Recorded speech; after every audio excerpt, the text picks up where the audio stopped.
புரிஞ்சுங்களா? வீட்டில் இருந்தா மன கஷ்டம் தான், பண கஷ்டம் தான். பெட்ரோல் பங்க் போனாலும் 4 பேரை பார்க்குறாரு, தாராளமாக குடிப்பாங்க.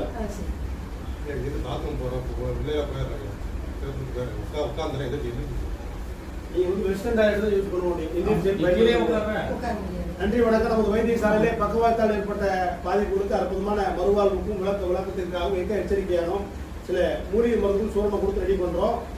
பக்கவாத்துக்கு முன்னாடி வரக்கூடிய அறிகுறிகள் என்ன? கண்கள் தானா போடும், வாய்கள் பேச முடியாது, கொட்டாய் வரும், சாப்பிட கை வராது, நடக்க கை கால்கள் வராது, தலை பின்பண்ட வலி இருக்கும், தூக்கம் வரும். நீங்க தூக்கத்தை குறைச்சாவே உங்களுக்கு பக்கவாதம் வரும். அதிகமான கோபம் சண்டை சச்சரவு வந்தாலும் பக்கவாதம் வரக்கூடிய வாய்ப்பு. நம்ம வைத்தியசாலையில காலை 5 மணி 12 மணி வரை பக்கவாதத்துக்கு வைத்தியம் பார்க்கணும். நன்றி வணக்கம்.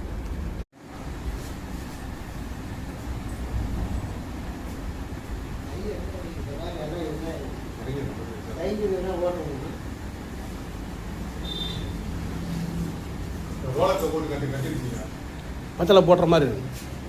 சும்மா அப்படியே பாவலா எந்திரிச்சு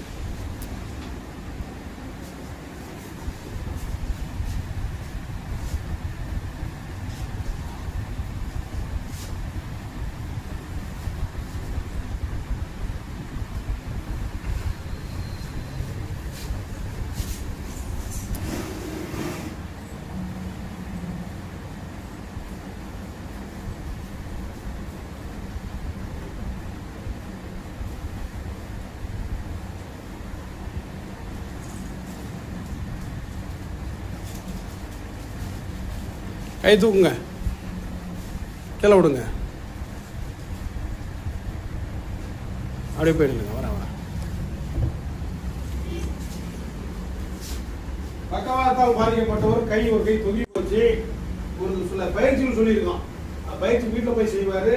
அதே போல புகைப்பழக்கம் குடிப்பழக்கம் அந்த வைத்தியமே பண்ண வேண்டாம். புரியுதா? வெந்த புண்ண வேலை பார்த்துற மாதிரி, எரியில ஓம குடல சீமனை வைக்கிற மாதிரி நீங்கள் இந்த மருந்துகளையும் சாப்பிட்டுட்டு சரக்கு அடிச்சுக்கிட்டு, அதாவது மதுபானத்தையும் குடிச்சிக்கிட்டு புகையிலையும் சாப்பிட்டு இருந்தால் வேலை கேட்காது. அதனால் சொன்னதை வைத்தியம் கரெக்டாக செஞ்சீங்கன்னா சரியாயிங்க. இந்த தோள்பட்டை கீழே இருக்கிறது அதுக்கான வைத்தியம் சொல்லியாச்சு. கரெக்டாக ஃபாலோ பண்ணி